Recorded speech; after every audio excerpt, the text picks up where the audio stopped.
In week 8, since it was my birthday, I had a lot of money to be able to buy virtual instruments and effects, which I decided to use as a form of research to rewatch all of the videos and go over my notes about the instruments that he used in the videos about Travis Scott, Drake, Frank Ocean, instruments that I saw that were very, very nice sounding and sounded very professional and sounded just great. And making a list of all of the instruments that were mentioned in the video, I was able to get a lot of the notes, a lot of the programs that I noted down. I also watched other videos on the best plugins to use through other YouTubers and content creators, and going over old notes from weeks before about, you know, when people were talking about Kanye drums, certain things that would go on them, like soft clippers and other plugins that can be used like that.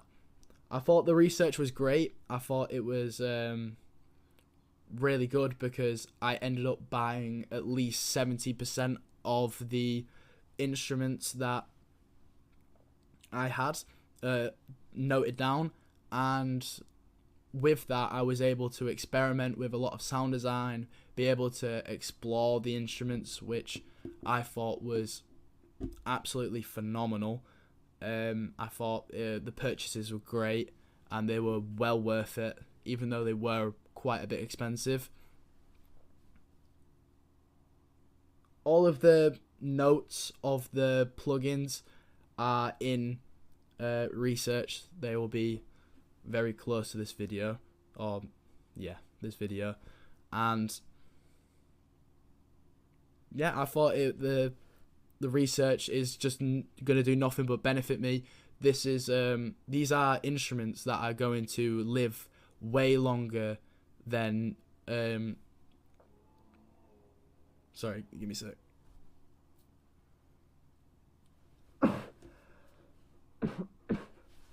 I thought these were instruments that are definitely going to last a long, long time.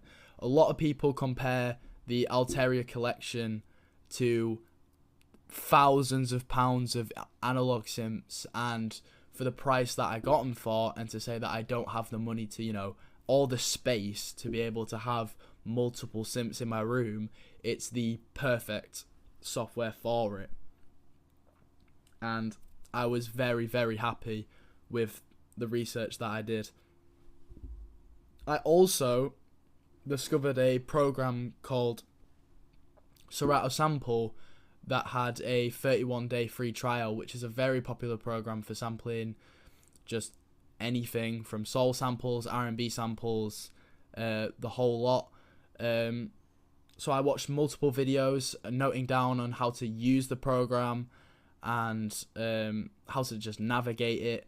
And I ended up spending a lot of time just chucking in random samples and messing around with different chops. There was a feature inside that it finds samples for you, so you're able to just not even have to pick the samples yourself. You can just mess around and have fun. And what I'd do was that I'd have a drum loop and I'd just practice just chopping, and if I didn't like it, then I would drag in a new sample or maybe switch up the drum.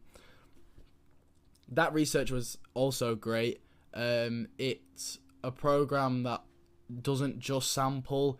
You can loop sounds inside. It tells you the BPM of loops. You can change the key, which on Cubase was absolutely phenomenal because the processes for pitching audio up is terrible and isn't efficient at all. And since that I didn't have a program that properly pitches up samples, which is definitely something that I wanted to do, that I discovered from my previous research that Kanye does, is he pitches up loads of samples, that it was just going to be nothing but beneficial for me. Yeah, like I was saying, I thought the research this week was great. Well, like I was saying with the instruments, it's going to be it's so long lasting. It's going to be well worth the money, and the Serato sample is just going to help very much short term with, even though it's a 31-day free trial, I'm going to be able to try out more samples and ideas. That is definitely going to help.